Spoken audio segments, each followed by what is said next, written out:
Supreme court द्वारा न्यायिक कर्मचारियों के वेतन भत्तों में बढ़ोतरी के आदेश को लागू किए जाने की मांग के समर्थन में आंदोलन की तैयारी कर रहे न्यायिक कर्मचारियों को रोकने के लिए अजमेर जिला जज ने आदेश क्या पारित किया, बवाल हो गया। प्रदेश भर के न्यायिक कर्मचारी गुरुवार को अजमेर कोर्ट परिसर में जमा हो गए और जिला जज के सामूहिक अवकाश लेने वालों पर कार्रवाई के आदेश का विरोध करने लगे। केंद्र सरकार द्वारा गठित सेठी आयोग ने न्यायिक कर्मचारियों के वेतन और भत्तों में बढ़ोतरी की सिफारिश की थी। बाद में इस सिफारिश को लागू करने के आदेश सुप्रीम कोर्ट ने भी दिए। इन्हीं आदेशों की पालना के लिए राजस्थान के न्यायिक कर्मचारी आगामी 25 जनवरी को सामूहिक अवकाश लेकर आंदोलन की घोषणा कर चुके हैं।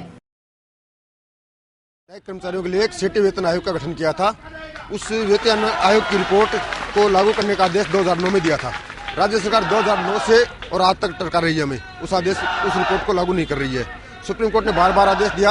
अंतिम रूप से 16/3/15 को सुप्रीम कोर्ट ने आदेश दिया कि इस रिपोर्ट को लागू कर दिया जाए और मई में इसका भुगतान कर दिया जाए इसके अनुसार, लेकिन फिर भी उस आदेश को लागू नहीं किया। यूं तो यह आंदोलन प्रदेश भर में होगा, लेकिन अजमेर के जिला जज जी.आर. मूलचंदानी ने एक आदेश जारी कर ऐलान कर दिया कि जो कर्मचारी सामूहिक अवकाश लेगा उसके खिलाफ कानूनी कार्रवाई की जाएगी। इस आदेश के विरोध में आज प्रदेश भर के न्यायिक कर्मचारी अजमेर पहुंचे और इन कर्मचारियों ने कोर्ट परिसर में सभा कर मांग की कि जिला जज जी.आर. मूलचंदानी अपने इस आदेश को वापस ले। रिपोर्ट को लागू करने के लिए हम गांधी जी के रास्ते पर अहिंसात्मक तरीके से जन आंदोलन चला रहे हैं, हमारा आंदोलन चला रहे हैं। उस आंदोलन को दबाने के लिए श्री गंगाराम मूलचंदानी डिस्ट्रिक्ट जज अजमेर ने एक कर्मचारी विरोधी एक आदेश निकाला है। वो आदेश इस जनतांत्रिक आंदोलन को दबाने के लिए किया गया है, उससे हम बिल्कुल सहमत नहीं है। हमारा ये सोच है कि राज्य सरकार के में अपने नंबर बनवाने के चक्कर में कि मैं एक हाईकोर्ट जस्टिस बन जाऊंगा, इसलिए कर्मचारियों के आंदोलन को दबाने के लिए डिस्ट्रिक्ट जज अजमेर ने ऐसा आदेश निकाला है कि कोई कर्मचारी अवकाश पर नहीं जाए।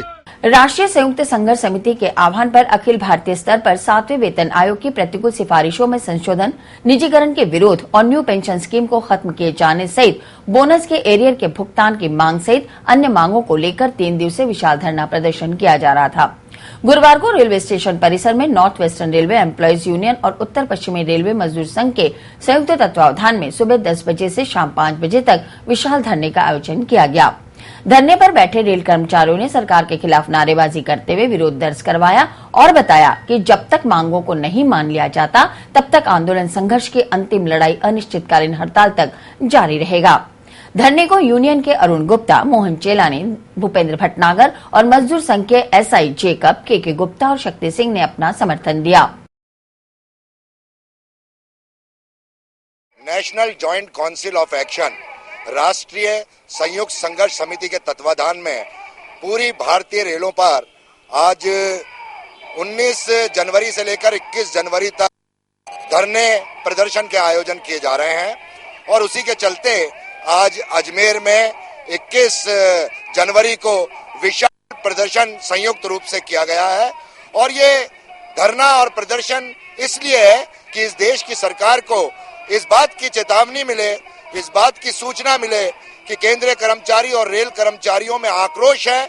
7वां वेतन आयोग की प्रतिकूल सिफारिश, निराशाजनक सिफारिशों के खिलाफ हम भारत सरकार को चेताने के लिए कोशिश कर रहे हैं कि 7वें वेतन आयोग का निराशाजनक रिपोर्ट जो सबमिट किया गया, इसमें आवश्यक सुधार किया जाए, नेगोशिएशन सेटलमेंट किया जाए।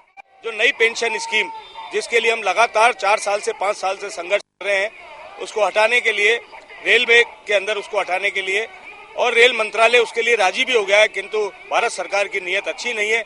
उसके विरोध में आज पूरे देश के अंदर ये हलचल की जा रही है। मार्च के महीने में अगर हमारी मांगे नहीं मानी गई तो निश्चित रूप से रेल का चक्का जाम करके इस देश की नाड़ी को जाम करने का काम इस देश के रेलवे के दोनों फेडरेशन करने का काम